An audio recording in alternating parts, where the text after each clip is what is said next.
Hello students, आज हम गुरुत्वाकर्षण में और आगे बढ़ाते हैं गुरुत्वाकर्षण चैप्टर को। पढ़ते हैं पृथ्वी का गुरुत्व। पृथ्वी का गुरुत्व ग्रेविटी क्या होता है। पीछे हम लोग इसमें न्यूटन इसका गुरुत्वाकर्षण नियम पढ़े हैं। न्यूटन के गुरुत्वाकर्षण नियम को बताया गया कि न्यूटन के गुरुत्वाकर्षण नियम के अनुसार ब्रह्मांड में स्थित, संसार में स्थित प्रत्येक दो वस्तुओं के बीच सदैव एक आकर्षण बल कार्य करता है। दो वस्तुओं के बीच लगने वाले इस आकर्षण बल को ही गुरुत्वाकर्षण बल कहते हैं।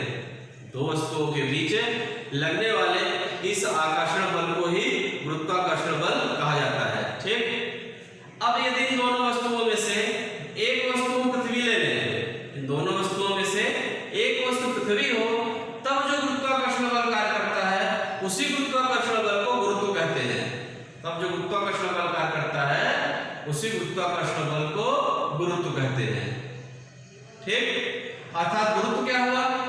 गुरुत्व वह आकर्षण बल है जिसके कारण पृथ्वी किसी वस्तु को अपनी ओर अर्थात अपने केंद्र की ओर आकर्षित करती है, वही गुरुत्वाकर्षण बल गुरुत्व कहलाता है। जैसा कि परिभाषा लिखा हुआ है, पृथ्वी जिस बल से किसी वस्तु को अपनी ओर अर्थात अपने केंद्र की ओर आकर्षित करती है उसे गुरुत्व कहते हैं। ठीक, तो गुरुत्व समझ में आ रहा क्या होता है? गुरुत्व एक तरह का गुरुत्वाकर्षण बल ही है। बस अंतर यह हुआ कि गुरुत्वाकर्षण बल में कोई वस्तु भी दो वस्तुएं ले सकते हैं, किंतु गुरुत्व में एक वस्तु पृथ्वी अवश्य होगी। ठीक, अब अगर हम किसी वस्तु को ऊपर की ओर फेंकते हैं तो वह वस्तु किधर आती है? नीचे की ओर आती है, अर्थात पृथ्वी की ओर आती है, पृथ्वी के केंद्र की ओर आती है। तो किस बल के कारण? गुरुत्व के कारण। इसका मतलब हुआ कि गुरुत्व के कारण ही ऊपर की ओर फेंकी गई वस्तुएं नीचे की ओर गति करती हैं। गुरुत्व के कारण ही ऊपर की ओर फेंकी गई वस्तुएं नीचे की ओर गति करती हैं। ठीक, ये गुरुत्व क्या होता है ये स्पष्ट हो गया। गुरुत्व एक तरह का गुरुत्वाकर्षण बल ही है, बशर्ते इसमें एक पिंड पृथ्वी होना आवश्यक है। ठीक है,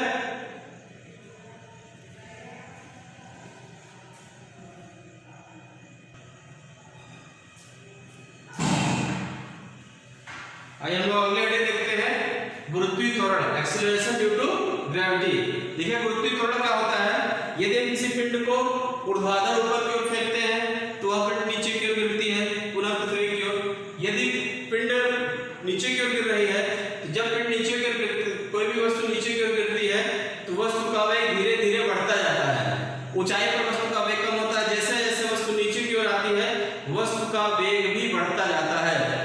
तो नीचे की ओर अर्थात पृथ्वी की ओर गिरते हुए किसी पिंड के वेग में प्रति सेकंड होने वाली वृद्धि को ही गुरुत्वीय त्वरण या गुरुत्व जनित त्वरण कहते हैं। ठीक है, गुरुत्व बल के कारण पृथ्वी की ओर गिरते हुए किसी पिंड के वेग में प्रति सेकंड होने वाली वृद्धि को ही गुरुत्वीय त्वरण या गुरुत्व जनित त्वरण कहते हैं। इसे स्मॉल जी से प्रदर्शित करते हैं। यदि कोई पिंड मुक्त रूप से गिर रहा है, छोड़ दिया जाए, जैसे ये, इसको कहते हैं मुक्त रूप से गिरना, छोड़ दिया गया। मुक्त रूप से गिरना मतलब वस्तु को केवल छोड़ दिया जा रहा है।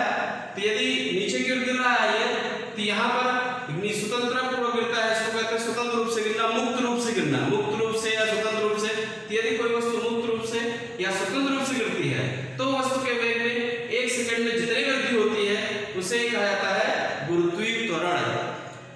ठीक, तो ये हो गया गुरुत्वीय त्वरण।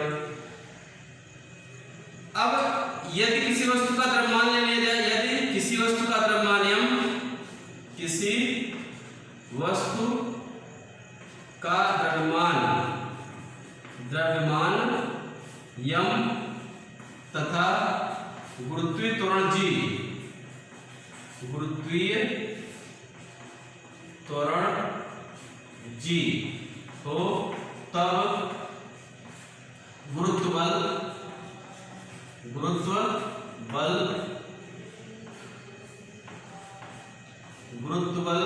F इक्वल टू हो जाएगा mg। गुरुत्व बल F इक्वल टू mg। ठीक, यदि किसी वस्तु का द्रव्यमान m और गुरुत्वीय त्वरण g हो तो गुरुत्व बल कितना हो जाएगा? F equal to mg। जो बल लगता है न्यूटन की गति विषय कृति नियम से बल F इक्वल टू ma होता है। यहाँ पर a की जगह g आ जाएगा क्योंकि त्वरण जो है गुरुत्वीय त्वरण हो जाता है। F इक्वल टू हो गया mg। ठीक है, यही जो गुरुत्वीय बल है यही वस्तु का भार भी कहलाता है। गुरुत्वीय बल ही वस्तु का भार भी कहलाता है। तो जिस बल से किसी वस्तु को पृथ्वी अपनी ओर खींच रही है वही बल वस्तु का भार होता है। ठीक है, तो वस्तु का भार कितना हो जाएगा? वस्तु का भार F होता है, इसको W भी कह सकते हैं, बराबर हो जाएगा ये mg। वस्तु का भार गुरुत्व है तो इसको F या बराबर में हम भार लिखते हैं तो इसको लिखेंगे mg। तो बल F = W = mg। ठीक है, तो ये हमारा हो गया गुरुत्वीय त्वरण। समानता गुरुत्वीय त्वरण का मान, हम लोग g = 9.81 मीटर प्रति सेकंड स्क्वायर होता है। इसका जो मान होता है g का 9.81 मीटर प्रति सेकंड स्क्वायर। ये मीटर प्रति सेकंड स्क्वायर त्वरण का मात्रक होता ही है और 9.81 इसकी वैल्यू हो गई। मुख्यतः सवाल में हम लोग 9.81 करते हैं और सवाल को सरल करने के लिए इसको 10 भी लिया जाता है। सवाल को थोड़ा सा सरल करने के लिए इससे जो है 10 भी लिया जाता है। 10 लिख करके हम सवाल को सॉल्व करते हैं। कैलकुलेशन में बहुत ज्यादा अंतर नहीं आता है क्योंकि ये जो मान है, ये गुरुत्वीय त्वरण का जो मान है ये पृथ्वी के हर स्थान पर अलग अलग होता है। ठीक है, भूमध्य रेखा पर कुछ और होगा, ध्रुवों पर कुछ और होगा। तो ये जो गुरुत्वीय त्वरण है पृथ्वी के हर स्थान पर एक समान नहीं होता है। जैसे सार्वत्रिक नियतांक था, सार्वत्रिक नियतांक पूरे ब्रह्मांड में एक समान होता है, किंतु ये गुरुत्वीय त्वरण पूरे ब्रह्मांड में एक समान नहीं होता है। ठीक है, तो ये हमारा हो गया गुरुत्वीय त्वरण।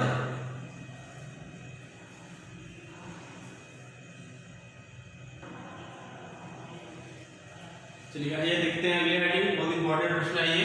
गुरुत्वाकर्षण नियतांक कैपिटल जी तथा गुरुत्वीय त्वरण स्मॉल जी में संबंध, relation between G and G, capital G and small G. ठीक, समझेंगे इसको। मान लेते हैं ये पृथ्वी है, इस पृथ्वी का द्रव्यमान जो है वो यमी होता है। पृथ्वी का द्रव्यमान यमी और इस पृथ्वी की त्रिज्या r ले लेते हैं। पृथ्वी का द्रव्यमान यमी है और पृथ्वी की त्रिज्या कितनी? r। इसमें यमी क्या है? पृथ्वी का द्रव्यमान है और r पृथ्वी की त्रिज्या है। यहाँ पर पृथ्वी के इस सतह पर एक वस्तु रखी गई है, एक स्मॉल द्रव्यमान का एक पिंड है। ये पिंड कह सकते हैं, वस्तु कह सकते हैं ये। ठीक है, तो यहाँ दो पिंड हो गए, एक पृथ्वी है जिसका द्रव्यमान यमी है और एक छोटा पिंड है यम। ठीक है, अब हमें संबंध दिखाना है जी और जी में। तो पहले आप न्यूटन के गुरुत्वाकर्षण नियम से, न्यूटन के गुरुत्वाकर्षण नियम से दोनों पिंडों के बीच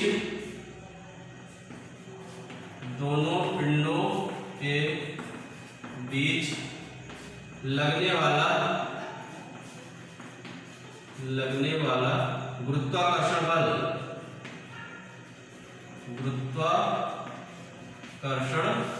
बल। सूत्र क्या होता है इसके लिए? सूत्र पढ़े हैं पीछे। F = होता है G m1 m2 बटे r² से ये फॉर्मूला लगाएंगे। F = हो जाएगा G m1 का मतलब एक द्रव्यमान जो कि पृथ्वी है, इसको लिख लीजिए यमी, और m2 दूसरा द्रव्यमान है यम, और पृथ्वी की त्रिज्या r है r²।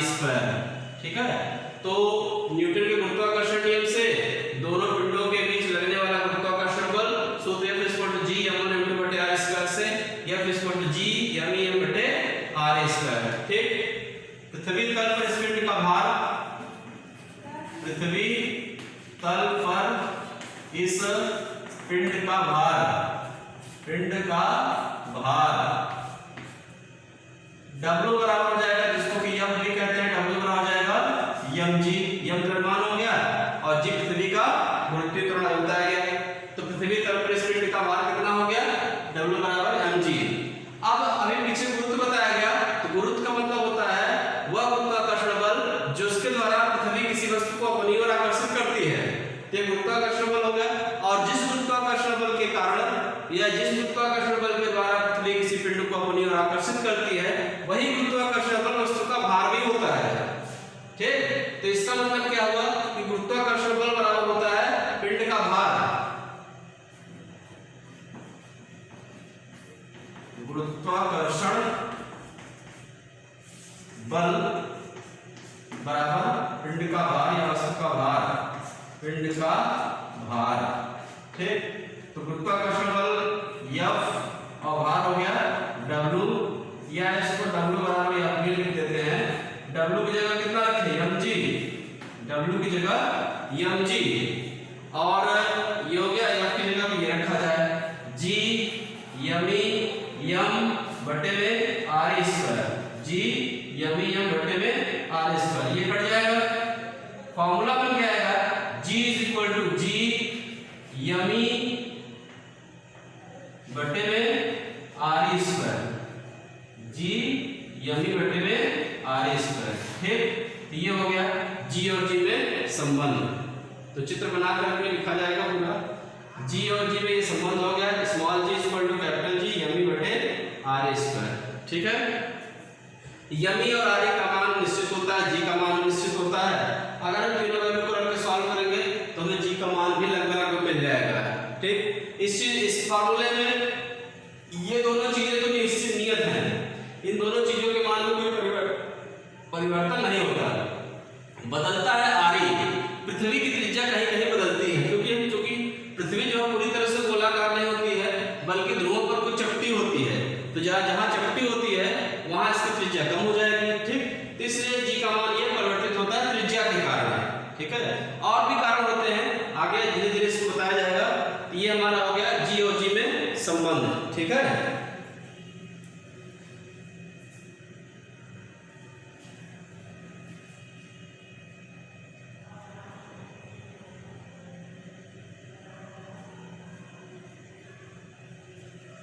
अब इसमें अंतर क्या है जी कैपिटल जी और स्मॉल जी में, तो अंतर के लिए क्या है, इसका आप मात्रक अलग अलग होते हैं, मान इनके अलग अलग होते हैं, एक सार्वत्रिक नियतांक है, एक सार्वत्रिक नियतांक नहीं है।